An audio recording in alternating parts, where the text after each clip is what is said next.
Zibilizazio oso bat hilko da gaur gauean. Beraz, esaidazu noiz izango den zure irlako festarik basatiena. Ni naiz alfa eta omega, hasiera eta bukaera, badena, izan zena eta etortzekoa dena.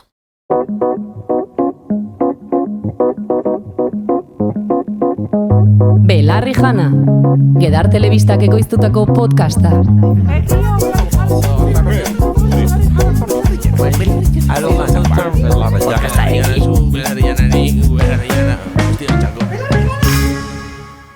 Ongi etorri eduki sortzaile hitza inoiz esan ez duen euskal podcast bakarrera.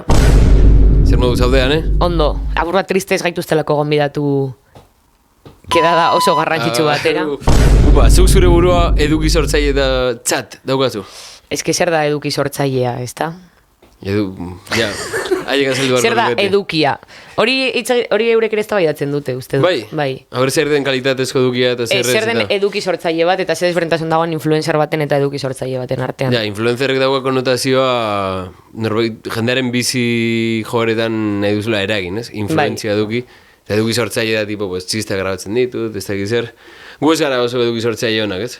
Norbaitek esan dezake garela, eta onartu beharko benioke, agertzen gara bideo vertikaletan eta hori guztia. Baina ez gara ibili bat ere fin. Egon gara eukidugu paroi handi bat. Bai, nahi duzu sartu. Gure belarri janerrak egongo dira. Pendiente. Bai, ja izango gara mitiko agertzen direnak como Alex Gibaja. Gogoratzen duzu como recuerdo desblokeatu. Bago igual gara ere oroitzapen desblokeatu bat jendearen begien aurrean. Hostia, gogoratzen duzu. Oye, podcast bakarra, segon, euskeraz, gara horretan. Gero ja ziren beste batzuk. Aitzindariak. Zeitzuk ziren podcastaren. Hori da. Ja, eduki sortzaileena, tema bat da. Aurrekoan lehen komentatu dizut apur bat, La Pija y la Kinki, uste dut, Marian Gorrek, hausnarketa interesgarri bat, apur bat jaisten eduki sortzaileek eduki dezaketen flipada bat de haiek direla, jendea entretenitzen dute, masei eskaintzen diete, edukia eta humorea eta ez dakiz zer, fondoan, esaten zuen, ez gu ez gara El Secreto de Puente Viejo, gu gara anuntzioen zatia.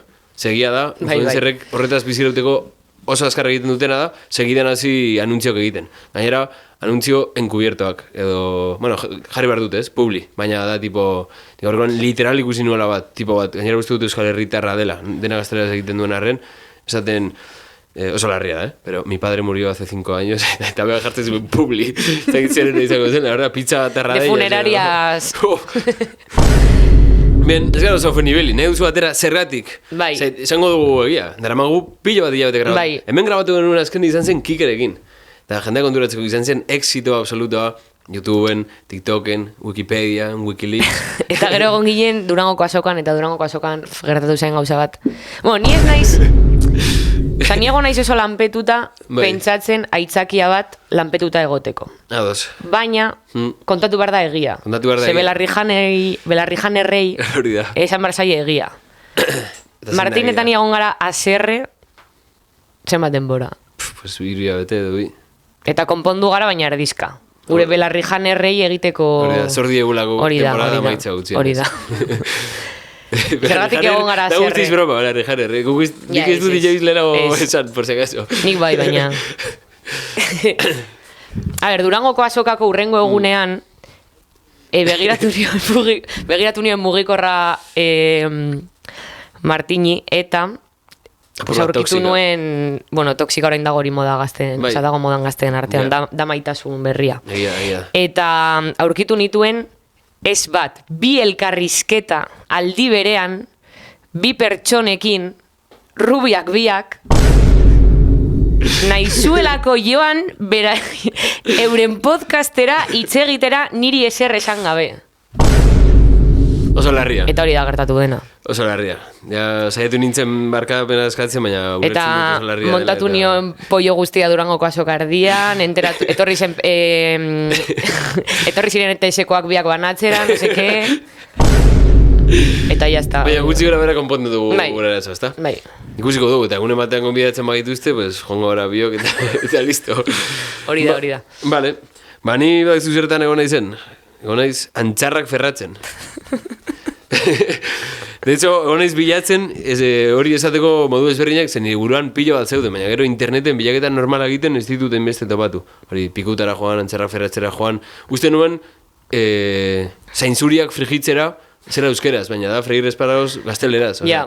Eta de hecho, Euskerak dauka bere, ditu bere espresio propioak Ni hori nahi zen esateko. hori, propioak bilatu, banekielako antxarrak ferratzera, nik gazteleraz ez ditut ino zentzun. Total, Eta kontaktatu duzu Kikerekin. kontaktatu Kikerekin, Beste pertsona batekin jartzen zarela kontaktuan nire baimenik jabe da. baina ez dit erantzun, eta orduan pentsatu nuen, txat GPT-ri aldetuko diot. Eta esan dizkidanak dira oso politak, Asmatu ditu. baina nahi du jakin, asmatu dituen, edo gure Hori da, ikusentzule filologoak. ezagutzen dituzten. Zoaz porruak landatzera. Eta gainera egiten du horrelako balorazio bat, esaten du, klasikoa eta barregarria. Oso ondo. Zoaz piperrak ureztatzera, antzekoa. Zoaz txampiñoiak zenbatzen. Hori hona da, bez? Bai. Tipo, hasi biltzen eta... Bai, hori jende askok egiten du, dago aplikazio bat gainera. Bai? Bai. Ah. Zoaz ilargi harrapatzera, la poetikoa, ez? Tipo ete, bizikletan. Hori da, edo pritxeta porrotz. Marrubiak margotzera, hau ere oso bolita da. Bai.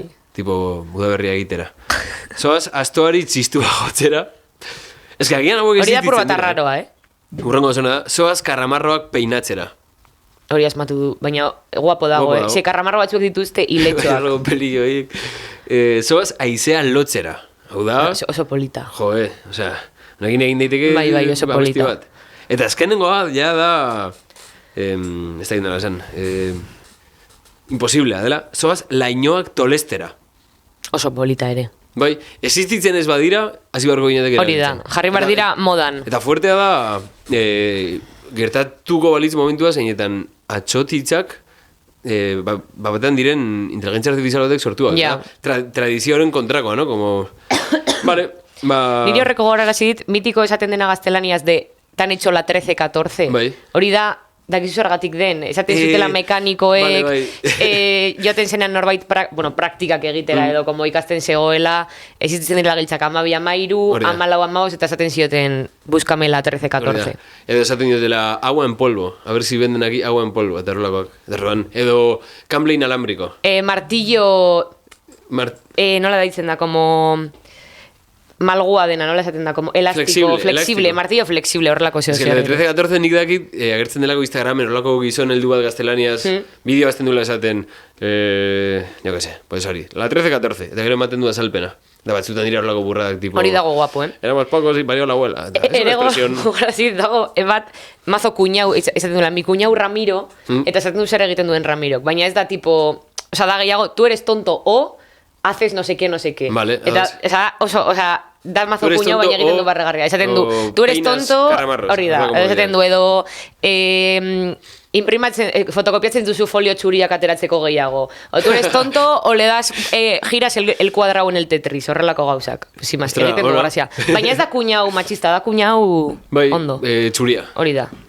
Bai, antxarrak ferratzen egon nahi zela, gaurko kapituloaren gai aurkezteko, esan behar duguna da, pikuta ara doala munduare bai, ez? Bai. Mundua dago antxarrak ferratzen literal. Esan genezake, urazkenengo kapitulotik ona, munduari refresh emango bazenio, eskuak burura eman barruko zenituzkela sustoagatik, ez? Ilabete oso gutxitan, zenbait kontuk eskalatu dute izugarri, berezik lotuta, estatu batuak, eta haien jardun imperialista zikinarekin. De hecho, munduak dauka darama ritmo hain handia, ziurazki podcast hau grabatzen dugunetik ateratzen denera, ez dela hainbeste denbora pasako. Berez ez.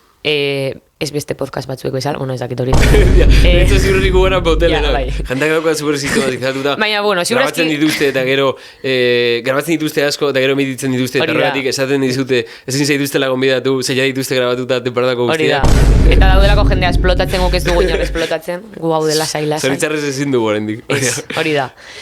Baina hori, ziurazki gaur esango dugunaz dago aktualizatuta. Ez, dago Irteten telizatuta, denerako. pues hori, hilabete Hori batzutako da. repaso egingo dugu.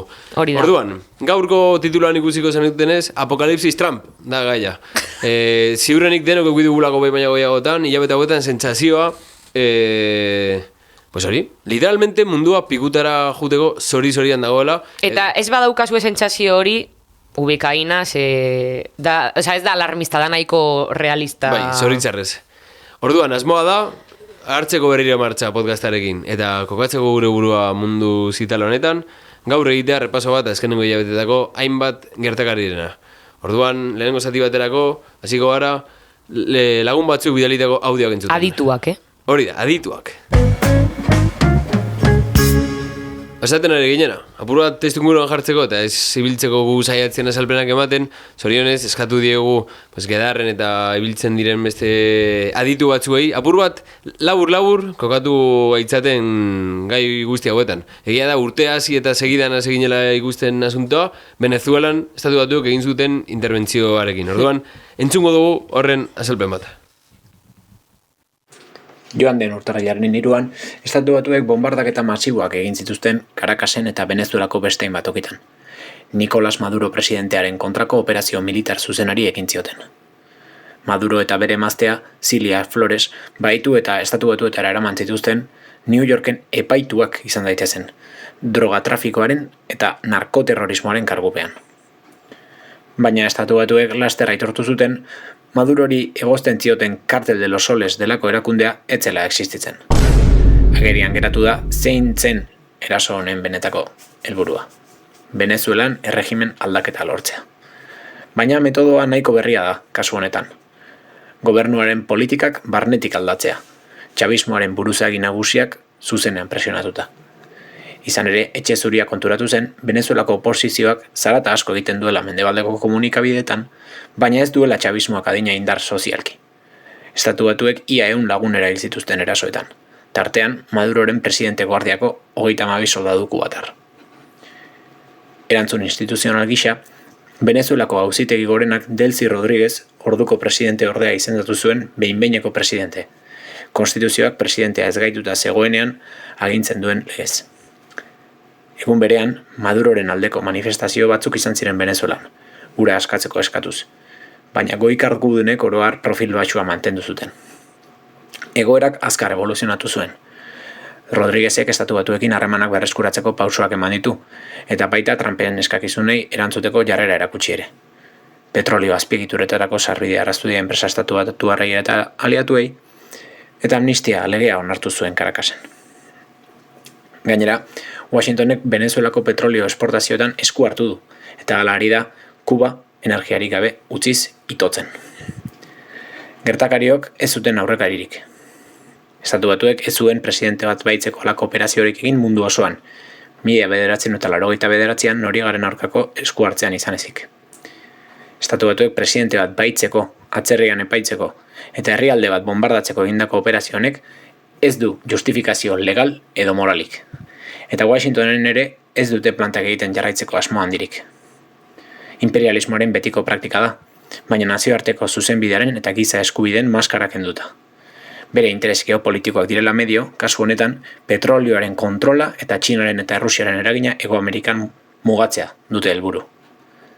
Estatu batuek ezin izan dituzte inoiz onartu, gainera, iraultza bolibartarrak langileriaren mesedetan egin zituen erreformari txikienak ere.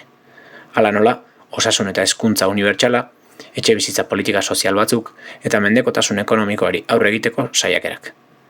Estatu batuek ezin dute onartu hori munduan adibide bihur dadin. Beraz, estatu batuek askapenaz hitz egiten dutenean, esan nahi duten bakarra da Venezuelako petrolioa enpresa pribatu estatu batuarren eskuetara pasatzea eta herrialdean mendebaldeko finantza erakundeen aginduetara makurtzea. Eta hori lortzeko ez dute zalantzarik izaten herri oso bat zigor ekonomiko eta lazgarrien bidez setiatzeko, aurrak eta gureak gozez eta gaixotasunez akabatzeko, eta gero demokrazia eta askatasuna aldarrikatzeko. Labur bilduz, estatu batuek Venezuelaren aurka egin zuten erasoa Latinoamerika eta munduko hegoalde osoa birkolonizatzen saiatzeko estrategia bada, argi eta garbi.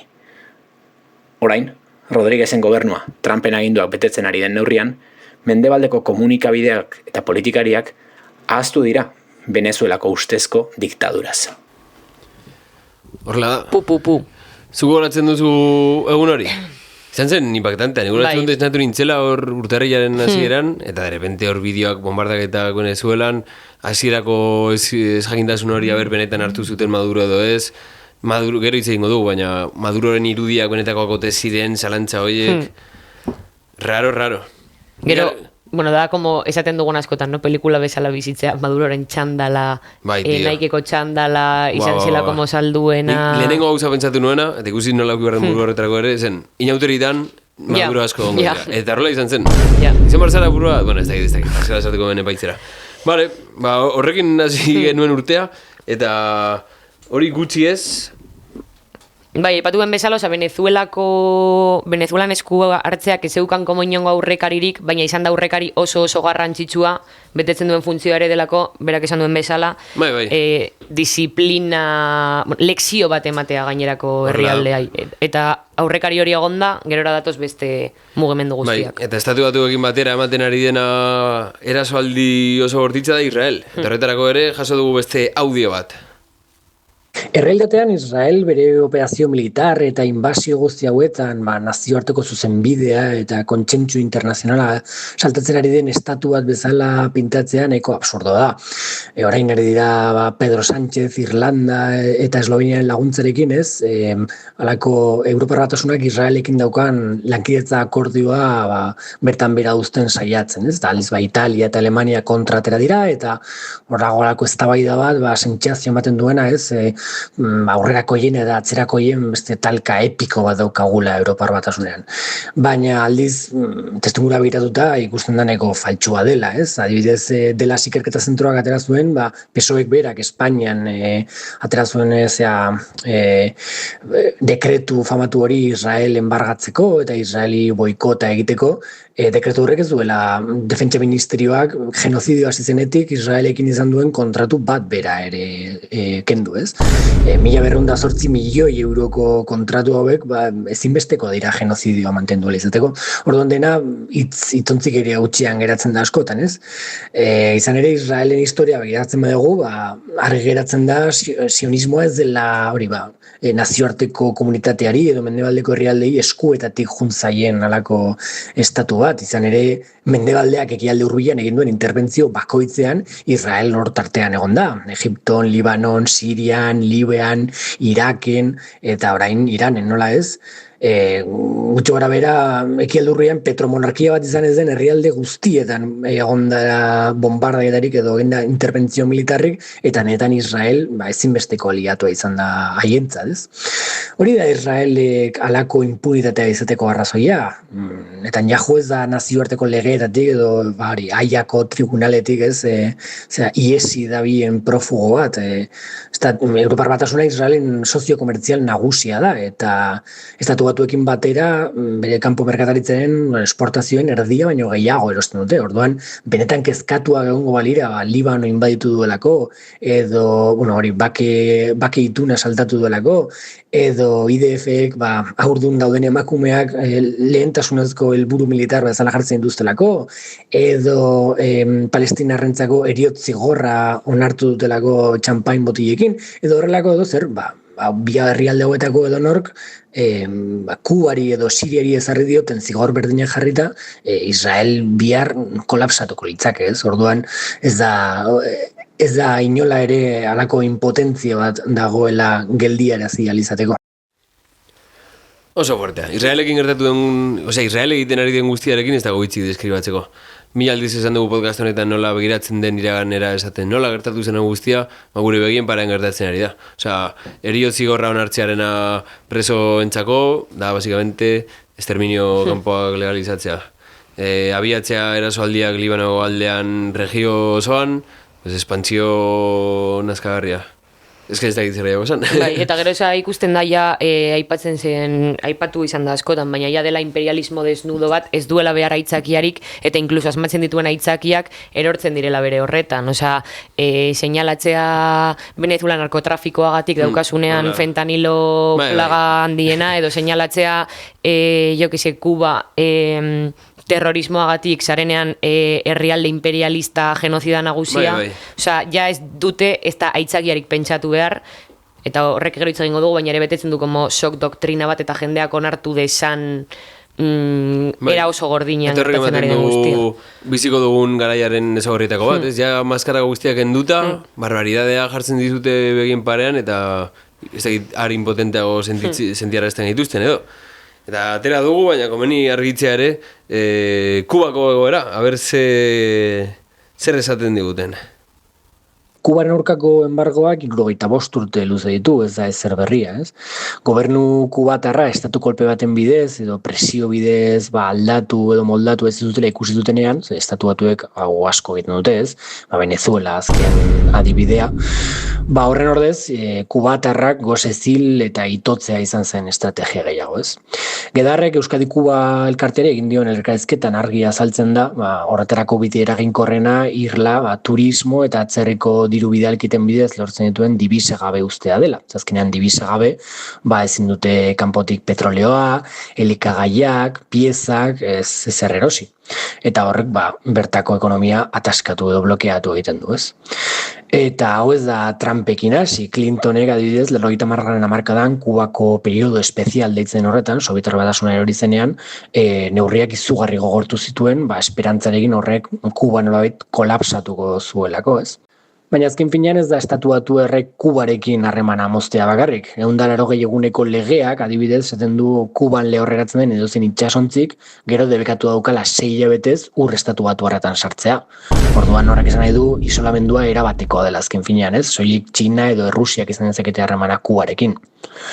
Eta guztia horra izan da ere, Kubak per capita mediku kopuru erraldoia dauka, doako hezkuntza denentzat, elikadura, etxebizitza, azken finean Alemania bezalako herrialde aberats batekin alderatzen badezu, balderaketa ez da oso justua, baina Kubaren inguruko herrialdekin alderatzen bada, Haiti batekin, ez daukana gobernurik ere, eta banda armatu esku dagoela, edo Guatemalarekin, 156ko pobrezia tasa daugana, eredu guztiz arrakastatxua da, ez? Eta are arrakastatxua izango litzake, zigorrik gabe balego. Are gehiago, Kuba, Sobietar Batasunarekin batera, eredu izan da urte luzeetan zehar, deskolonizatzen ari ziren hirugarren munduko herrialde askorentzat. Afrika, adibide bikaina izango litzake, ez? Angolan, Mozambiken, baita Hego Afrikan, Zimbabuen, ez? Toki askotan, bertako askapen fronten atzean egon dira, laguntza ematen, independentzia lortzen, edo independentzia lortzen zenean ere, bertako apartheid erregimenak botatzen, edo Portugaleko diktaduraren eskuetatik askatzen, ez? Azkenean Mendebaldearen babesarekin mantentzen zituelako koloniak. Orduan, Mendebaldeak burutzen ez zuen deskolonizazio prozesu horretan Kuba eredu izan da, eta gaur egun arte, gaur egun Mali batean edo Sahelen, ez? Frantziaren aurka borrokan dabiltzan herrialde horietan, ez presentzia militarra, baina bai misio medikoak eta zenbotako laguntza daukala oraindik ere Kuba dagoen egoeran egonda ere, ez? Igual aipatu dezakegula EHKS-etik eta IAS-etik ibili direla egiten nola esaten da, rekogidak horrela materiales berdinena, jakiak, bestelako materialak. Hau nahi patu da, Kuba izan dela urteetan zehar internazionalismoaren ikurra lagundu izan dituela herrialde zapalduak inongo interesik gabe. Realki lagundu mota guztietako laguntza egin. Guk lagundu aldugun, oraintxe bertan lagundu aldugun, baina askoz gehiago.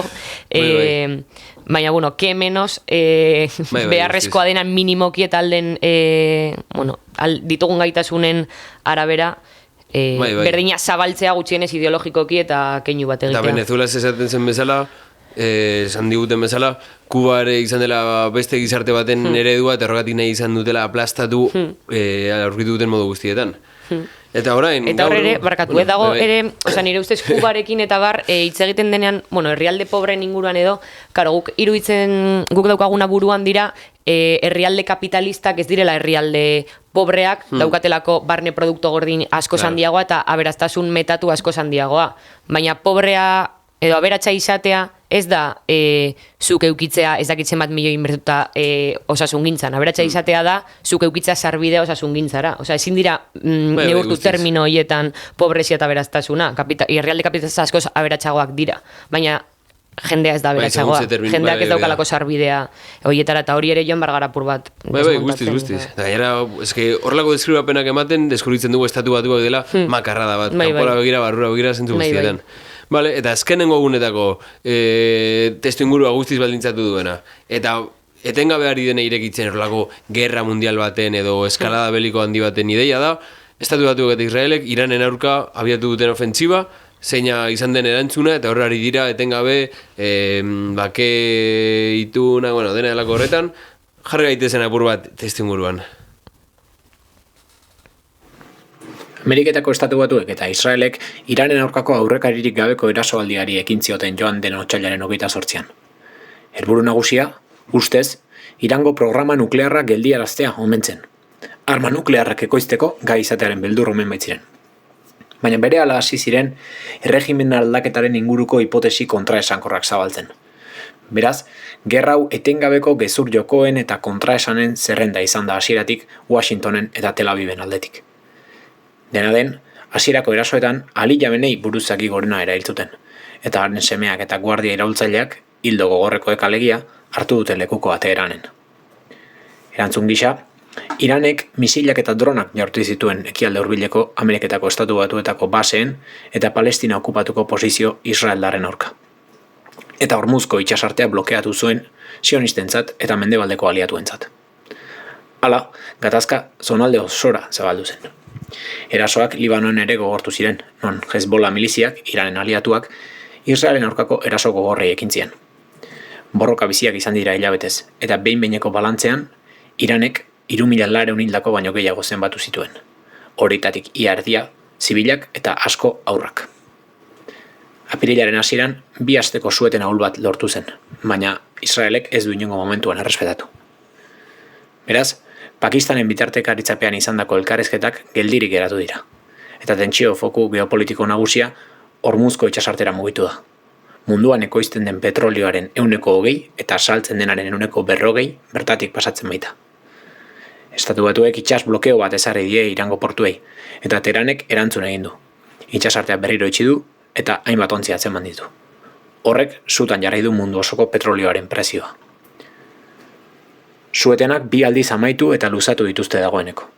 Azkena, apirilaren 22an, non epe mugagabean luzatu zuen Donald Trumpek, bere armada misilik gabe geratzen ari den bitartean. Iranen aurkako bombardaketak behin-behinean gelditu badira ere, egoera lehertzeko zorian dagoen galdara bada. Nazioarteko hainbat adituren arabera, Estatu Batuak gerra honetan sartu dira Israelen helburu partikularrek harrapatuta. Plan errealistarik eta erretiratzei bilbidea argirik gabe. Orain, Washingtonek mugimendu diplomatiko eta militar nahasiak egiten ditu, bere aukera guztiak txarra direlako. Alde batetik, eskala handiko lurreko inbasio batekin erabateko gerraren alde egingo balu, hondamendia ziurtatuta legoke. Bere gizartea astinduko luke, eta aurrekaririk gabeko atzeraldi ekonomiko globala eragingo luke. Munduko ekonomia ondoratzeko arriskuarekin. Bestetik, porrota onartuz modu lotsagarrian erretiratuko balitz, Iranek mahai gainean jarritako 10 puntuak onartu beharko lituzke, eta humilazio historikoa jasango luke. Gainera, horrek Israel haserraraziko luke. Eta hain zuzen, aditu ugarik azpimarratzen dute, gerra honek agerian utzi duela zenbaterainoko presio ahalmena duen Israelek Washingtoneko eliteetan. Eta sionistek ez dute ekialde hurbil osoa sutan jartzea ez den beste planik.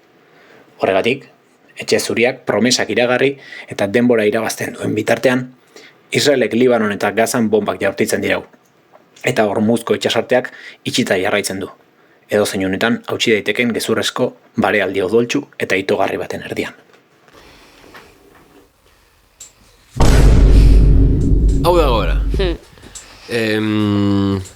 Bai, nire ustez hemen ere sintomatikoa da, aipatzen ari dena, osea, gerra, imperialismo egoera izan da, kapitalismoaren fase gorena, dago krisi oso sakon batean kapitalismoa, eta krisi hori da un callejón sin salida. Osea, Estatu Batuak egiten duela, kalteak ekarriko ditu mundu osora, eta eurentzako ere bai, zeurek blokeatzen dituzte ontzidiak Hormuzen, baina ontzidiak blokeatzeren ondorioz izten da, ekonomia globala joaten da gelditzen, eta eurei ere dakarkie, osea da kontraesan konstante bat. Eta gero apartera aipatu nahi nuen, EHKS-ko hitzaldi zikloetan aipatu den ideia, nire ustez oso interesgarria, imperialismoa dago eskalada batean, non ja interbentzio imperialistak edo kolonialek ez daukaten helburu bezala, lehen zeukaten helburua zela produkzio forma kapitalista eramatea beste toki batzuetara, ja ez da behar lan indar hori esplotatu, baizik eta orain da lehen gaiak hartu eta akabar con todo. Eta hori kontestu genozida areagotzen da askoz gehiago, ez dituzu behar bertako pertsonak a tomar por culo. Bai. Gehiago sakondu gabe testu inguru guzti hauetan, gomendatzen dizugu Gedarren informatzea adibidez.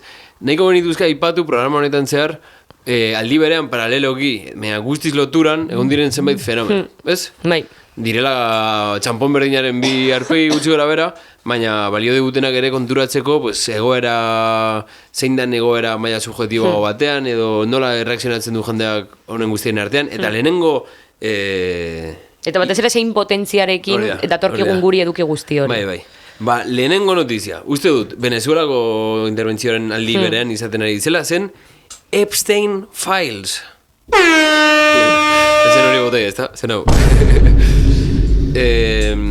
Epstein Files, den dakigu zer den, ala beharrez jakin behar izan dugu azken gila beteten gutxienez, ez bada lehenagotik zerbait genekiela. Nik lehenengo aldiz kontatu zidatenean hau, 2019an edorrela, ezin dizan hemen lorik egin. Ezin nuen ziztu. Gainera, ez egon hainbeste informazioa argitaratuta, eta orduan zen, ez nuen ez da ulertzen, ez da sinisten oso ondo zer hostia zen. Baina, ez da ginarentzako, urtarrian uste dut, estatu batuetako ez dakiz epaimaik egin ditu publiko, puntu batera arte, Epstein kasuari dagozkion elementu guztiak dela, basikamente, magnate ekonomiko batek, azolako azpijoko historia batzuk lortze aldera, konbokatzen zituen munduko elite ekonomiko politiko guztiak, irla pribatu batzuetan, zeinetan, kanibalismotik umen bortxaketarako, pues praktikatzen Izango zuten. nizun en plan, ea esatagatik bortxaketa no seke baneatzen diguten bideoa edo TikToka, igual euskeraz ez. Baina mandako jonez, sare sozialen kontrola dutenek bortxatzen dute, eta zuk ezin duzu esan euren sare sozialetan bortxatu dutela. Bai, ba hori, eta gainera guztia lotuta horrelako aldi berean, konbertsazio, zein dela esan, konspiraziozko konbertsazioak Bill Gatesekin, Noam Chomskyrekin, munduan kontrola esartzearekin, horrelako aipamen batzuk virus bati COVID-a baino lehen, buru galdu ezakezu hor sartzen bazara, segia esan da, super larria, hori guztia. Eta horra ipatzea, jarrera konspiranoikoak areagotzen direla gizartean, ze hori da, como guk egin dezakegun bakarra mundua ez ulertzearen ondorioz, baina ere hori aztertu behar dela dago beste artikulo bat, Diario Sozialistan, botako ditugu gomendio asko, ez dugu esango zer hain interesgarria mugimendu sozialistak ekoizten duena baino, baina dago artikulo bat aipatzen dena, eta ere dago Mark Fisherren aipu bat esaten duena, konspirazioa deitzen diogun hori dela burgesia klase elkartasuna dirazten. Eta, sin más, burgesiak kontrol ekonomikoa daukan einean, dauka kontrol politikoa, eta horren bestez aldu erabili despotismoa, alditu egin munduko basakeria guztiak proletalgoari, impunitate osoz, hori da botere politiko azken instantzian. Eta konspirazioa izendatzen badugu, como burgesiak bere onurarako besteen kalteak egitea sekretuan, Eta era planifikatuan. Hori da, era planifikatuan, da Epstein Files, baina ere da gerra, ere dira plan ekonomiko guztiak egiten denak, da kapitalismoaren modus operandia. Honek erakusten digu zein puntura arte edo zein basakeriara hel daitekeen. Baina da kapitalismoaren funtzionatzeko forma eta burgesiaren funtzionatzeko forma. Baina da beldurgarria eta gainera zuk esan dako impotentzia hori sortzen du, alde batetik, elikatzen du diskurso konspiranoide ez politizatu hori, porque egia da, daudela sozietate sekretu moduan funtzionatzen duten jende superboteretsua, baina niri gaur ekarren nahi nuen amai gainera da, edo auzi hori politizatzen duzu, edo zuzenan bilakatzen da movida espektakulo asunto bat, eramaten zaituguna urrengo astean besterik gabe aurrera egitera.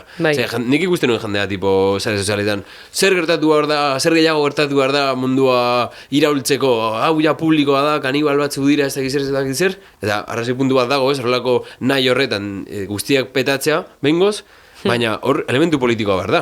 Zuk ezin duzu, espero, ja daukagu demostrazioa, gauzarik burroena ere, edo orain arte gauzarik burroena jartzen digute begien parean, belaunaldi oso bati esango dugu, mundu belaunaldi bati, eta ez dago aurrera pausu politikorik. Hau da, ez dago ezer espontaneoki eragingo duena jendearen kontzientzia hartze eta aktibazio iraultzaile bat. Hor, elementu politikoa sartu behar da, baiala bai. Eta plan sekretu horietan gauza turbio hoiek gertatzen diren bezala, gertatzen dira beste plan sekretu batzuk. Adibidez aipatzen zuten artxibo horietan zegoela Steve Bannon izan zela Trumpen lehenengo lehendakaritzan etxe zurian egon zen. Zaten dutela txizatu zela horrekoan itzaldi batean. Baina gero atera ziren esatera itzal kontua zela. Bueno, pues zituela artxibo batzuk Epsteinekin hitz egiten, nola finantzatuko zituzten alderdi neofasistak Europan, komunikatiboki zen mugimendu egingo zituzten eukitzeko hori. Eta gero ikusten duguna, osea, azken instantzian burgesiak operatzen du klase politiko bezala, egon daiteke pluraltasun politiko bat, baina artxibo horietan zeuden republikanoak, zeuden demokratak, zegoen denetari. Clinton zegoen bere saltzan. Hori da. Eta Trump ere bai, vamos. Hori da, orduan, hori, azken instantzian, hori klase burgesaren funtzioa izan egal batetik edo bestetik. Bueno, hori, eta bertan aurkitzen dira hainbat izen, ez ditugu errepasatuko, baina dirazgarria ere oligarkiaren kareta demokratikoarena, orain dagoen emakume bat giza eskubideen komitearen zuzendari bezala, egon zen hitz egiten garai horretan zegoen Emirerri Batuen, ez dakit zer zen, kargu politiko oso altu bat, eta egon zen hitz egiten Epsteinekin de nola lortu neskak, por ejemplo. Sin más. Epsteinetik egingo dugu salto, beni ikusten dut, Epsteinek esan omen zuela berari buruz, dela bizitza osoan ezagutu dudak pertsonarik okerrena. Trumpen inguruan, hori da. Eta kasu honetan ez da minus eta minus plus, batzuetan norbait txarra bada eta etxegetan badu igual da ona, baina hau da, Ari gara infernuko eraztunetan gero eta berago jaizten. Bueno, ez da gero eta berago okerrago den, uste du baietz. Vale, zuzenan Trumpen gobernualdi berri honen, pues, hainbat puntu nahi ditugu ekarri. Goratzen dut, memeak eta fasismoaren kapituloan hitz egin genuela, nola Trumpek dakarren beste eskuineko eredu hori zeinak dakien internet erabiltzen eta polemika eta memea eta horrela, pues ikusten ari gara hori muturrera joaten. Eskerrak baino asko sobeto daki erabiltzen. Asko sobeto. Bereziki, aieren alde daudelako plataforma horiek eta formato histrioniko ez arrazional guzti horrek favore egiten diolako, no? Ikusi dugu, gerra komunikatuak egiten Twitterren, maiuskulekin, zuk idatzi duzun esaldi hori nola zen, bera jarri zuena? Cabrones de tierra. Abrir el estrecho, putos locos cabrones, arderéis en el infierno. Oso fuertea, eta nik uste dut horrela lortzen duela irudi kanpetsano moduko bat, eta berarekiko fanatismoa daukatena arrotzen dira. Eta da ere como gure garaiko sintoma, oza, zuk imaginatzen duzu, ematen duzunean historian mundu gerra, eta zen duzu, jo, nola enteratuko zen jendea, nik imaginatzen dut hor bat bizikleta, bueno, ez dakit bizikleta, supongo, aldizkariak banatzen, no seke, eta orain da tweet bat. Bai. Eta bereziki daigarria, konparatzea, horrek ez du luke zertan ezer esan nahi, baina konparatzea Trumpen komunikatzeko modua, eta edukia, eta adibidez Iraneko zenbait agintarik egin dutenarekin, egon zen Iraneko ez dakit nork egindako gutun bat bereziki estatu batuetako herriari idatzia, eta alderatzen duzu asmoak eta nola espresatu, eta bi mundu ezberdin dira guztiz. Horra ipatzeko ere, memeen erabilera. Oso virala gintzen momentu batean, ez dakit zer zen, estatu batutako ejertzitoa, baina Wii Sport parodia moduko bat, zeinetan Wii Sporteko monigote batek, golf magilarekin eman, eta bum, misil bat. Beste bat ez askibaloian, eta beste bat. Osa, nedut hori ez da, ja egiten dutela, eta egiten zutela, sustatu meme kontu anonimoak eta subreddit, eta ez dakit zer, egiteko propaganda, baizik eta haiek onartzea hori dela gaur egungo munduaren izkera. Bai, horrela izan zen bastante adierazgarrian, ez como nahiko sok duela, pasadan urtean edo duela bi atera zuenean iarekin, Netanyahurekin, Gaza, bere toki paradisiako bezala. Marinador del futuro en Gaza, lamentable. Iaren erabileraz, ez dakit iritziko duen jendea, baina Iraneko oso bideo guapo gatera ditu. Ikusi duzu Iarekin egin zutena? Ez dut asko ikusi. Egin zuten bat zela, jarriko dugu, eso. Hartzen zituen, estatu batuek zapaldutako, eta estatu batuei aurre egin dien, adibide historiko ezberdinak. Natiboak, Vietnam, ez dakit zen jartzen zuen Gaza, jartzen zuen Iran, eta esaten zuen a por ellos. Vamos a por todos. No, esaten zuen guztiengatik mendekoa, horrelako zerbait. Eta zer horrelako misil bat, Pedro Sánchezen arpeiarekin, contra la Estatua de la Libertad. Hori zen bastante epikoa. Baina, bueno, nabaritzen da, beste erabilera bat dela, eta beste konotazio batzuk ditu. Bueno, beste adibide batzuk.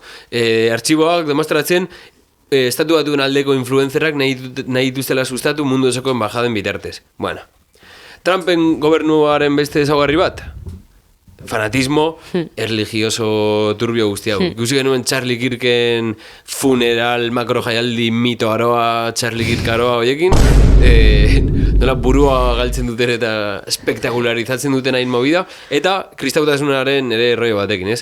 Iran da haientzako teokrazia inadmisible bat, eta gero ikusten duzu Trump kriston burradak esaten eta erasoaldian berri ematen, horrelako pastore evangelista hartzai esaten da, ez da egiten. Bai, eta gero ere como euren, esan dugu ja, baina euren aitzakien inkoherentziaren beste puntu bat da, nahi dutela saldu euren burua aurrera penaren zeo zer izango balira bezala, eta gero ekialdean jarri dituzten petromonarkia guztiek representatzen dute kontrakoa. Eta ez dute arazorik, islamarekin, dagoate arazo haiekiko kontrajarria denean. Bai.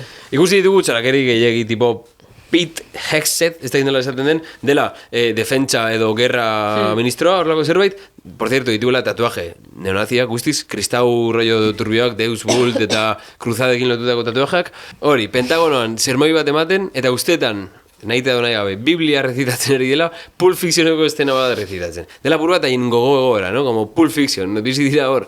Era Quentin Tarantino ere sionistazkin bat izanik, pues, ser faltador. Ez que ez du... Kontua da, ez dela txantzetan hartzeko asuntoa, gero sartuko gara, baina neokristianizazio, kristianizazio moduko bat, hasi zena erabiltzen justifikazio politiko bezala haien existentziarena eta haien erasoaldiarena, bereziki dorre bikietan, ez da gizertatu zen, zerbait gertatu zen, jende guztia aipatzen du, no, sin más. Eta hortik hasi dira saltzen haien burua, pues hori mundu aurreratua eta ondorez mundu kristaua salbatu eta edatuko duen indar bezala. Hor sartzen dira gerra santua, zure burua gerran sakrifikatzearen ideia guzti hau. Eta txantza gutxi, ze horrek aurpegi askotariko ditu gure inguruan ere bai. Espainiar estatuan Frente Obrero adibidez, pasatu da izatetik diskurso erdi komunista zuen antolakunde bat, antolakunde kristau batera. Bere lehenengo lan lerroa ematen duena dela, katolizismoa. Estatu batuen kasuan evangelismoa da, baina bueno. Eta horre ematen zuen, como egiten genuenan fasismoaren karakterizazio bat, 21. mendean, egiten dira, ezaugarritzen dira modu batean, eta badirudi desmarkatzen direla asko 20. mendeko fasismotik, baina momentu batzuetan nahi erlijioarekin, ikusten da gero eta gehiago, ezaugarri batzuek daukatela antzekotasun handiago adibidez Alemania naziarekin, ja ez dago ingo justifikazio sozialik, justifikazioa da kasi biologikoa. Sin más. A ver, nora nahi nuen rekuperatu hau, amustu dugu, gerra... Bai, hori, gero sartuko gara, baina daude garatzen Apokalipsis Trump jarri dugu izen honi, haiek daukatelako erlako autokontzientzia oso fuerte bat, eta darabilten diskurso adibidez Palantir eta beste sektore batzutatik bai da guztiz apokaliptiko religiosoa, bereizten dira bi mundu eta munduaren amaieran bat bakarrik geldituko da, azken burruka bat gertatu behar da honek irabazteko. Tipo San Agustin eta Nietzsche. Eta tipo Marx ere bi mundu. Bi mundu zentzu... Bai. Orduan, Lux, Rosaliarena, zane dut, Rosalia eta Palantir batuta daude, ziurrenik ez. Baina, Rosaliarenak ere dauka arriskua elikatzeko reitzulera bat kristautasun batera alduena elikatu rollo guzti hau. Kasuren batean bai, ez? Bai. Zuk entzun duzu, diska? Nik bai. Eta gustatu zaizu? Giro gustatu zait gehiago bere kontzertotan esaten dituen gauzak. Gasteizko umei berezi. Un saludo a Martirio de 13 años de Victoria Castillos. Victoria Castillos. OG. Martirio. Martirio, escucharte. Básicamente, Trumpek erabiltzen duena da polemika metodo bezala. Eta ja sortzen du ikusle guztien artean, egoera bat, pues ez dakizula nahi egin duen, nahi gabe egin duen, egia den, gezurra den, eta horrek ere, berari balio dio, nolabait atentzioa desbideratzeko, eta hori ikusi dugu momentu ezberdinetan. Bai, eta adibidez Iranen interbentzioarekin ematen du dela mugimendu bat oso traketsa dela perlada bat, agian ematen du kalentada bat, baina Trumpek ez du kalentaden arabera funtzionatzen, eta Iranen sartzeko planak ez dira orain egin de kalentada, osea, eurek badakite dituzte interes batzuk ekialde hurbilan, eta segurazki aspalditik segiten Iran bertan dela pieza bat oso klabea, zeina garaitu behar duzun, saiatzeko zure munduko txiringitoa montatzen. Claro, hor nik askotan eukidu zalantza, pues hori, hemen askotan aldarrikatzen dugun zerbait nik uste dut guzti zentzuz dela, gauzak ez direla saldu behar gutxi batzuen borondate eta akats edo joera psikologikoetatik, baizik eta gauza strukturalagoetatik, baina hemen sentsazioa bada momentu askotan nora ezabatena edo zuk lehen esan duzuna. Heltzen direla puntu batzuetara, ja ez dagoatela irten biderik, eta dela, como... dando palos de ciego. Osa, nik uste dut planak egon badaudela aspalditik, baina nora ez itxura hori dela kapitalismoaren kontra esanak. Berak direla inkontrolableak ere burgesiarentzako eta oligarkiarentzako. Vale, beste momentu bat egon dena hilabete hauetan. Guztiz sortzen duena sentsazio hori ez dakizula zer den egia ez? Nik horatzen dut, duela urte batzuk hitz egiten zenean post egiaz, eta egiaren arazoa, niri ez hitzean importa, ez nuen... Trumpek erabiltzen zuen ere, de hecho, no? Bai, como postegia esaten da dela, como Trumpek mai gaineratu zuen termino bat. Pues, oraintxe bertan, dago, osea, niri beldura ematen dit.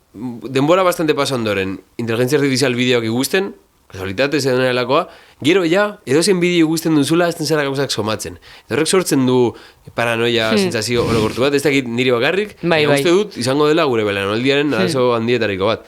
Eta asko esaten da, nola lehen irudia zen, errealitatearen ziurtagiria, eta orain irudia da zerbait, ez bakarrik moldatu baizik eta sortu dezakezuna. Atzo bertan, uste dut, Israeleko ez dakize beste agintari berri jarri denak, diskurso batean esaten, orain dela momentua baztertzeko errealitatea, eta sustatu behar dena fuego, eta haiek badituzte herramientak inor baino gehiago, errealitateak sortzeko. Eta ari dira publikatzen bideo falseatuak, Iranen biktima izan diren pertsonen, bideoak zerotik sortuak eta guztiz inteligentzia artifiziala eginak. Bai, eske seguramente ja gutxi barru edo ez dakit ja gertatzen ari den, baina epaiketetan eta horrela egin barko da, osea, korapilo handiena izango da nola deskubritu hau egia den edo ez. Eta haiek dituzte herramienta guztiak badakigu zer gertatuko den. Bai. Ona ekarri nahuen ideia da, momentu hori zeinetan. Ematen zuen, Netanyahu bilda zegoela. Zuk nola bizi izan zenuen hori? Eske niri ez zidan como asko keskatu. Berdin zitzaizun. Osea, zein como, bueno, Netanyahu hilda, baina Israel ez da hilko, no? Hori da, importantena, ezin da burua galdu momentu haietan. Ez? Eske ni gainera zintzen asko enteratu, Ni hori nintzen erdi jarraitzen bezala asuntoa, baina etengabe nuena buruan zen. Ikusi, pista honekin, badirudi, ia dela. Room escape. Eta gero esaten zenuen, baina Israel, baldin bada, inteligentzia artifizial, antotxonak dituen estatua, nola eskapatuko zaie hori? Eskapatu zaie da, nahi dutelago sinestarazi zu... Orduan nik sinestarazi badut, horrek esan nahi du naizela, no seke, orduan pentsatu beharko nuke, eta konklusioa zein da, antolakuntza komunista. Hil dutena da, epaile bat zegona ikertzen Netanyahuren kasu totxo bat, bueno, ez dute hil da kotxe istripu batean, derrepente, epaiketa ondorioetara helduko zenean, pues hori da ere... Eta, okerez banago, Europar Batasunean esarri zuena bere aurkako horlako... Lehen ikusi dugu ez doala inora, ez? Baina agindu bat bere atxilotzeko, hori hil, oraindik ez dute hil, baina blokeatu dizkiote kontu guztiak. Osea, estatu batuen eta Israelen artean egin diote horlako itotze personal moduko bat. BTS-ren fanak baino gehiago. Zer egiten dute? Lortzen dute Twitterren botako dira armada teknologiko bat, hori da, ETS. Vale, jarri behar dira BTS-ren fanak tumbatzen ETS-ren kontu guztiak. Ez lukete aguantatuko ez da... Nik uste dut hori, apokalipsi egoera hau edo eskalada beliko honek egiko duen gauza oso bortitz bat dela, ere, irudi eta inteligentzia artifizial honek sortuko digun eskizofrenia guzti hori. Eta gaur egun eskura baldin badaukagu egiteko frutini nola ditzen dira horiek, bananini. Platano pocho. Baina nola ditzen dira infiel frutas? Bai, frutinovelas. Frutinovelak egiteko edozein umeek baldin badauka eskura, zer ez daukate haiek. Osa, kuri ematen digutera ja baldin badabaztante jartoa. Bueno. Ez da izango frutinovela modu bat bueno, seguramente bai, no? Bueno, ateratzen den tendentzia guztiak izango dira modu bat desbideratzeko, bueno, hori da industria kulturaren papera. Eragina hori da. Vale, beste fenomeno bat. Gure Perro Sánchez. Ja ipatu dute, nola agertarazten duen bere burua progresismoaren eta bestelako Europa baten agintari bezala. Eta gero fondoan gauzek berdin jarraitzen duten. Bai. Niri hori iruduz ezaren nahiko jartu agertu zen albiste bat diario sozialistan. Informatzeko Iranen gerraren inguruan noberena da, gauero ondo lo egiteko, sartzea eta gero paralisis del sueño. Homez gaiztua. Hori da. Ez dut gogoratzen zen, agertu zaidan bideo bat, ez dut gogoratzen zen Rufian edo Irene Montero, baina zegoen boxi leporatzen aeberen konplizak izatea eta euren erruagatik edo euren konplizitateagatik bombardatu zutela Iranen nesken eskola hori hil zirela, ez da batzuk. Eta gero diario sozialistan agertu zen albiste bat, ziurazki bertan erabilitako misilioiek eskola hoietan atera zirela Kadizeko base militar batetik. Oia bez. Eta eskerrak erabiltzen du como arma arrojadiza, baina gero ere dago tinglatu guztian sartuta. Bai, eta hori. Eta ez dela Pedro Sánchezen kontua, da, tipo, Europan ospatzen dira gobernu aldaketak egongo direnak, Hungrian ez dakiz zer, baina gero fondoan, hainbat eta hainbat erabaki eta gero eta gehiago hartzen dira zuzenan Europar Batasunean. Gainera lotuta daudenak, joera erreakzionarioekin, adibidez, immigrazioaren aurkako politikak, migranteen aurkako jarraipen sistemak, Europako aiz moduko baten sorrera, eta guztia goitik dator. Badirudu ere, Europak planteatzen badu estatu batuekiko nolabaiteko autonomia estrategiko bat ezin dute, ez direlako gai armada bat sortzeko edo bloke geopolitiko berri bat sortzeko, eta bi, halko balute egin ere, gogoratu behar da zergatarako sortzen den Europar Batasuna dela eukitzeko bloke imperialista bat, hori da Europar Batasunaren funtzioa. Ez da estatuak bezala, ez da esparru neutro bat non bertan bideratu daitezken erabakiak mundu hobe bat egiteko. Da bere baitan tresna imperialista bat. Bai, lehen esan dut eta pasatu da desapercibido, baina Iranek misil batzuetan Pedro Sánchezen arrazia jarri zuela, hori ikusi zen dut. Bai. Ez. Hori... Publiko. Gaude grabatzen zuzenean, por cierto, publikoa, eskerrik asko tortxagatik, bastanera, hostia, ez izen esan non grabatzen. Guari da sekretu. Zurbiztez misilarena benetan zen? Benetan zabiz? Ez dakit. Ez que ez dakit, da beste gauza bat ere ez naizela osoa, Diego, nire nago apur bat empanada. Pedro Sánchez irakutsi zioten bideoa, bere arraziarekin Iraneko misil batena, eta esan zuen, benetan zabiz? Eta hori ez dakila ez da euskeraz. Edo agian ikasten ari da, porque nos quiere ganar. Bai, hori egia da. Bere bideo hori, bere bulegoa irakusten. Bai, Quijote egiten duela... Quijoten kolekzioa. Eta hablo de... Eltzera dizen, lehenengo gauza, inciensoa pizten dut, hori da pantomima full hori da palos aliades apur bat, beste garrapata komunikatibo maila batean dago, Gasteizko Pepeko sasikume bat, Pepekoak hori egin eta bi egunetara egin zibola bere pertsonara. Claro, Pedro Sánchezena da, erdi... Sinesten duzula, no? Dela horrela intensoa eta duka gazako ume baten gutun bat eta Quijoteak, Pepeko hau da, tipo, bueno, mego azeledon eta prodak kutra da. Vale, azkenengo ideia bat, ni nahi duena gaur ekarri, aztertzeko munduaren eraldaketa momentu hau da, horrekoan lagun batekin, kaletik fijatu eta motxila hauek badizu oso modan jarri direla, motxila militarrak. Zira motxila militarrak, osea, bai, pues ejertzitoan eta polizian erabiltzen diren motxila forma horiek, ez diakoatela gadget asko jartzeko, pues oso taktikoak eta abar, gehienetan, bueno, batzutan ekartzen dizu ere ja fabrikatik estatuetutako bandera bat edo bere bertsio hori beltza. Pues nola motxilak izan diren Euskal Herriko eraldaketa politikoaren sintomak. Astoretik. Altuzetik, altuz motxila koloretako horietatik. Horiek daukate piketea gainera, Dik, orain ez dakit zeba... Bueno, nirezako zeukaten piketean nituenen 18. Claro, hori da movida, denok nahi genuen hori eukide behatzen. Eta hori zen sintoma ona. Zen, bueno, sektore jakin batzuen hegemonia politikoaren sintoma eta normalizatzea eta sustatzea, gazteek konektatzea sensibilitate politiko jakin batekin eta horren korrelato estetiko motxilera barekin. Eta orain, hori ikustiz galdu denean, dagoena da, ejerzitoaren eta poliziaren normalizazioa motxilen bitartez, ez dugu esageratuko, baina horrela da, eta askotan, horrelako partxe erditurbioekin, eta zimaz... Eta hori ikusten da gauza askotan, jarri zenan modan mundu guztia mozortza errepente de SWAT, ez que hori zen... SWAT eta gero Maduro, tío. Vale, pasako gara azkenengo sekzio batera. Bale, orduan, aipatu ditugu hainbat gauza, baina nahi ditugu mai gaineratu ideia batzuk. Alde batetik, estatu batuak da puta mierda bat, eta bestetik, mundua doa oso txarto, orduan egin behar dugu zeo zer. Urrengo... Nola da maitzeko? Bai, amaitu dugu ya, agur, broma da, justifikatu behar dira gauzak, ez da ez, fasismoak egiten duen bezala, esaten dituela gauzak eta jazta, pues, guk igual asaldu behar ditugu gauzak, labur, Daukagula presa, daukat hor pastel bat egiten labean, eta...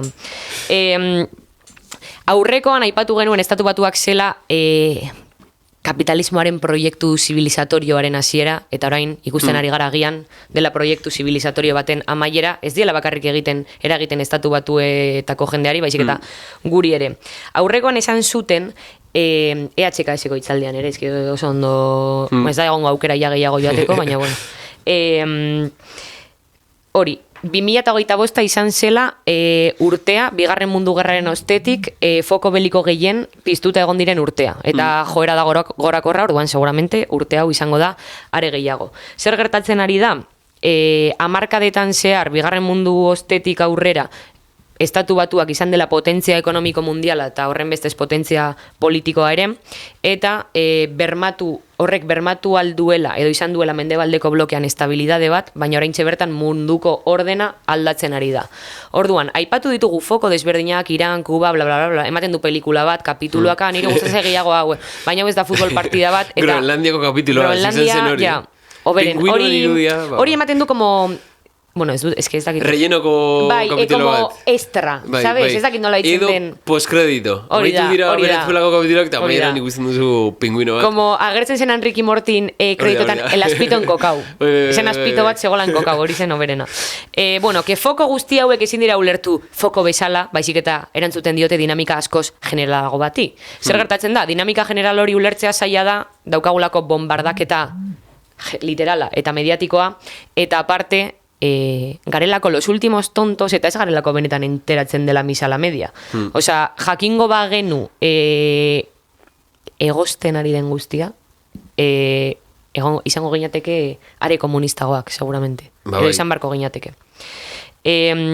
Orduan, bueno, ikusten duguna da, hori, azken finean labur bildu dezakegu bitan orden honek zer ekarriko duen, alde batetik, guri dagokigunez. Hau ez da ikusten dugun pelikula bat eta jazta, honek eukiko ditu eta eukitzen ari daia, baina urrengo hilabeteetan ziurazki denok jasango ditugu ondorio oso larriak, eta horrek igual, iradokitzen dugu, egin behar dugula zer, baina denok, izango zara, orain arte igual politikak telazu da un poco, esarrelako izan zuzenean hain eragindua, igual zeharka, baina orain jende guztia gongo da oso txarto, eta benetan jende guztiak egin behar du zer. Bueno, eta ez gaude hitz egiten del kit de supervivencia de 24 horas. Hori da. Gau hitz egiten de otro kit. Bai, el kit de la cuestión. Hori da. Orduan, helduko zaiguna mendebaldeko imperialismo, herrialde imperialistetara da bizikalitatearen okertze oso nabarmen bat. Ari gara erregairik gabe gelditzen, eta zuk esan alduzu, bueno, nina en el patinete este elektriko. Ja, baina eske erregaiek ez diote bakarrik eragiten erregaiei. Gauzak heltzeko, elikagaiak eta dena behar dira erregaiak. Orduan, bizitza gareztituko da, COVID-a baino askoz gehiago, hau nago asmatzen, baina da igual, esan behar dira horrelako gauzak jendeak espabilatzeko. Ez baina entzuten duzu Europar Batasuneko agintariak esaten jendea ez da konturatzen ari, ze arazo eukiko dugun, hemendik eta hilabete gutxi batzutera. Eukiko dugula kriston arazoa, ja ez dago politika publikorik hori sostengatu alizateko, osea, egin alduzu ibarekin nahi duzuna, baina sostenga ezina daia, eta estatuek ez dute emango ez da la calderilla langile klasearen txako, oza, langile klaseak ordainduko dugu guztia. Eta gainera, ikusten ari gara tendentzia orokorra, zerbitzu publikoak edo horretara bideratutako dirua nora ari den joaten, dela basikamente errepresioa eta ejertzitoak. Eta hori behar dena da, alde batetik, inbertitu, langile klaseari arpilatu ze kapitalismoak behar ditu aberaztasun batzuk, eta bestalde, kapitalismoaren aberaztasunetatik aparte, langile klaseari arpilatu barzaio soldata edo daukan gutxi hori, gerran inbertitzeko. Osa, Trumpek esaten zuen, estamos en guerra, ez dago denborarik ni pa Medicare, ni pa guarderías, ni pa nada. Estamos en política de guerra. Hori da dagoena orokorrean, austeritate zabaldu bat. Ikusten ari gara ere nola karo, guk ikusten dugu Europaren perspektibatik, baina hegoalde globalean gozeteak igotzen ari dira pila bat. Eta hori guk deklaratu behar ditugu kapitalismoaren hildako bezala. Hori da. Zindu gutxi hori izatea kasualitatez gertatzen zeret. Hau da, zibilizazio honen ondorioa. Bai, segero supuestamente daude komunismoaren milioika hildako eta kapitalismoaren zenbat hildako daude. Hori, eta...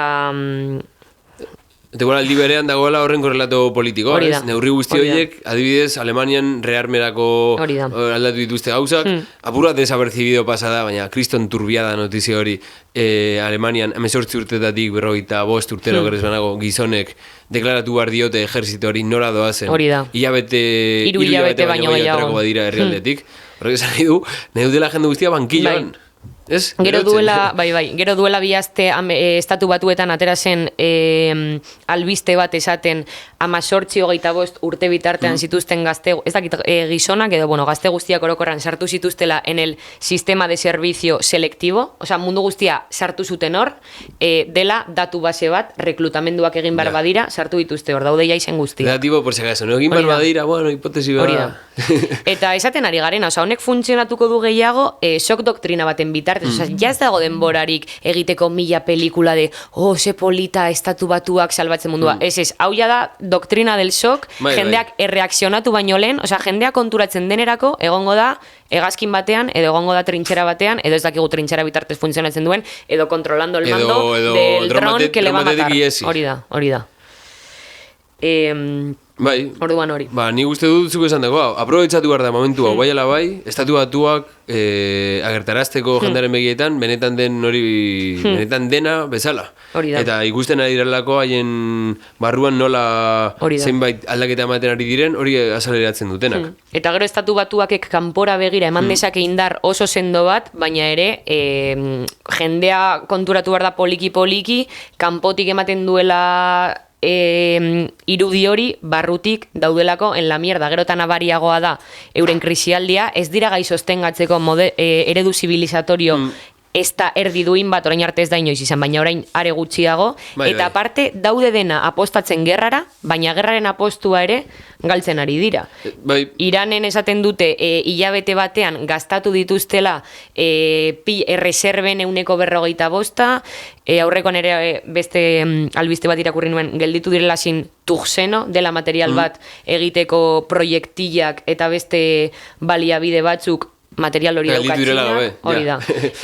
Aber ematen dien denbora, nahi dute igo, zenbatera igo nahi dute, burrada bat gastu militarra eta horretatik rekortatuko dituzte zerbitzu publikoetatik 110%, aber denbora ematen dien horrekin korrelazioan doan armada edo reklutamentu bat egiteko, osea, denboraz ere nahiko larri dabiltza, eta hori guztia egiten da mediante la doctrina del shock, osea... Bai. Eta nik amaitzeko azkenengo ideia bat gutxi gara bera barnebiltzen duela esan duguna, nahazten direlako konspirazioa, borondate politikoa, baina liberan zibilizazio baten amaiera, eta da Palantir eta jende guztien asuntoa. Ez dakin erentzako Palantir da, ez dakiten enpresa bat, aplikazio bat, sekta bat, horrelako intelektual, teknokrata, turbio, fascista batzuk daramatena, 2004tik, eta basikamente daukatela orain gertatzen ari den guztia planifikatuta momentu horretatik. Eta planifikatuta rollo turbio, 2004an egin zuten horrelako bilera sekretu batzuk, zeinetan zeuden Peter Thiel dela como jefea, Elon Musk, eta jende guzti hau ja irudikatzen nora zeraman inteligentzia artifizialaren garapenak mendebaldeko gizartea eta ze aldaketa egin marko ziren, eta bar. Eta hor 7 eguneko bilera eskutu batzuk egin zituzten, eta gainera erlijioarekin lotutako figura intelektual evangelista rollo turbio batzuekin. Duela gutxi ere saiatu dira biltzen Erroman eta Vatikanorekin arazoak dituzte, Politics and Apocalypsis, gara horretako liburu moduko bat. Eta hori hitz egiten zuten imperioen krisietaz, eta nola imperioen aurrean, apokalipsi momentu horietan, zerbait egin beharra dagoen, ez? Eta hori azten dira esartzen kasi Trumpen gobernualdian aurrera eman dituzten zenbait kontu. Eta 2008an, eta duela aste gutxi batzuk, dokumentu hau, Technocratic Republic edo Technologic Republic, errepublika teknologikoa testu bat atera zuten dela basikamente haien manifestu politiko moduko bat, eta Palantir sistema hau da erabili izan dutena Israelen palestinar guztiak kontrolpean edukitzeko inteligentzia artifizial bidez, jarraipen biometrikoa, identifikazio faziala, terrio guztia, eta jundirenak aplikatzen ere bai ICEaren bitartez. Orduan, irudikatzeko ze turbiada maila den. Eta basikamente, orain esan dutena da, inteligentzia artifiziala orain arte izan da teknika bat, más o menos neutroa, merkatuari begira zegoena, amaitu da, eta haiek dira inteligentzia artifizialaren jabeak, Eta orain esaten dutena da, orain, dagorlako itzulera nazionalista bat, orain, estatu batu egizor zaile inteligentzia, zerbitzu guzti hau, eta segurtasunaren izenean. Eta orduan, sortzen da tentsio ezinbesteko bat, entre konstituzioak dituen askatasunak eta giza eskubideak, eta kontrol sistema hauek nahi dizkigutenak ezarri mundu osoan, eta haiek argi dagoate balantzak bestalde horretara egin behar duela. Eta Naciones Unidas, eskubide global, nazioarteko eskubidea, badakigu ja, pasatzen zutela, por donde sea, pues orain ja hori aldarrikatuko dute, ez? Lehen esaten genuen hori, imperialismo desnudo. biluzia. Desnudo para pasárselo por los cojones. Hori. Desnudo tipo Isla Hori bai izan da Epstein. kuñau, hori da. Viralismo desnudo da Clinton piscina batean. Buah, zen aska. Tal cual, Terrible. Tal cual. Orduan hori, bueno, nahiko genukeen ideia mai gaineratu da. Como paperezko tigrearen ideia hori Bai. erabili zuena Maok bere garaian egiten zion erreferentzia bigarren mundu gerran erabili zirenean bomba atomikoak eta bar, dela apur bat ez farol bat, baina bai da ikusterazteko Estatu Batuak ez dela dirudien bezain arriskutsua edo ez daukala dirudien bezain bermatuta garaipena. Ze dirudien bezain arriskutsua Bada, da guztiz. Arriskutsua taktikoki. Bidean Eta hartuko oso dituzten eta bidean utziko dituzten hildako guztiak dira oso arriskutsuak. Baina estrategikoki ezain beste. Zergatik, egiten dutela ez daukatelako bermatuta irabaziko dutenik eta ziur aski ikusi beharko da, zaila da asmatzea, baina munduko ordena aldatzeko bidean dago. Bai, eta hau nik uste dut esan egin nuela programa maieran, pues, bota ditugun guztiak eta gero, normalena delako, sentitzea dena dola pigutara irremediablemente, baina gu bai uste duguna, orain dela momentua posizio hartzeko. Bai. Eta... Bai. Eta aipatu duguna, Europar Batasunetik, inkluso arko parlamentarioan planteatzen diren eskuinetik eskerrera pasatuta, planteatzen duzte horrelako gotortze nazionalista batzuk, non dirudien dagoen basakeria guztiaren aurrean aldarrikatu behar dugula, pues jo que se, Frente Obreroren kasuan, Espainiaren berrindustrializazioa, espainolismotik eta fascismotik, eta gero ere izan daiteke, eskerra bertzalearen kasuan, Euskal Herriak buru jabetza eukitzea, egoteko gerra testu inguru horretatik kanpo. Bai, subirenotasun txiki sare moduko bat. Ez dira berdinak, argi eta garbi bat fascista da eta bestea ez, baina egia da gotortze nazional horrek garamatzala inoperantzia politiko batera.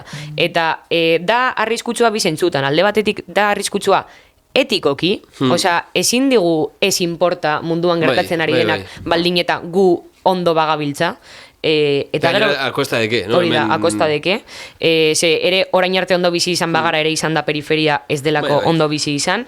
Orduan alde batetik hori injustoa da eta gero bestetik da impotentea. Zergatik aipatu dugunagatik neurri hauek guztiak ez datoz estatu nazioetatik, estatu nazioak oraintxe bertan dira la última mierda, hauek guztiak hartzen dira Europa mailan minimo. Eta horren bestez, erabaki garrantzitsuenak supranazionalki hartzen diren heinean, guk egin barko genukena da, supranazionalki, a.k.a. internazionalki, langile klasearen antolakuntza independiente bat auspotu, gerraren aurka, Europar Batasunaren aurka, dela imperialismoaren tresna, NATOren aurka, dela imperialismo horren egitura militarra, sionismoaren aurka, eta bar.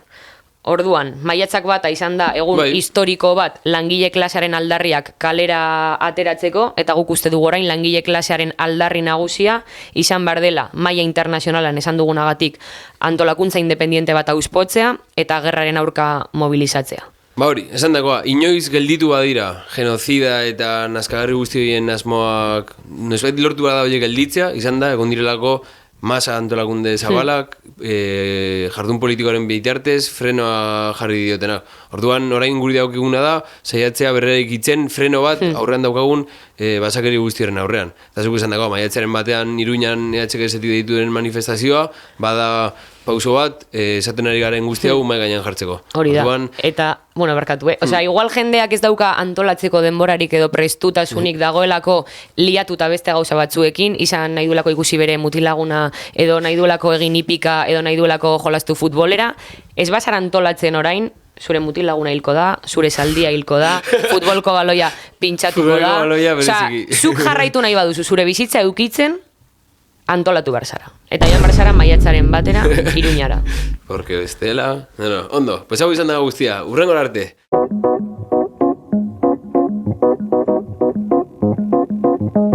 Belarri jana, Gedar Telebistak ekoiztutako podcasta.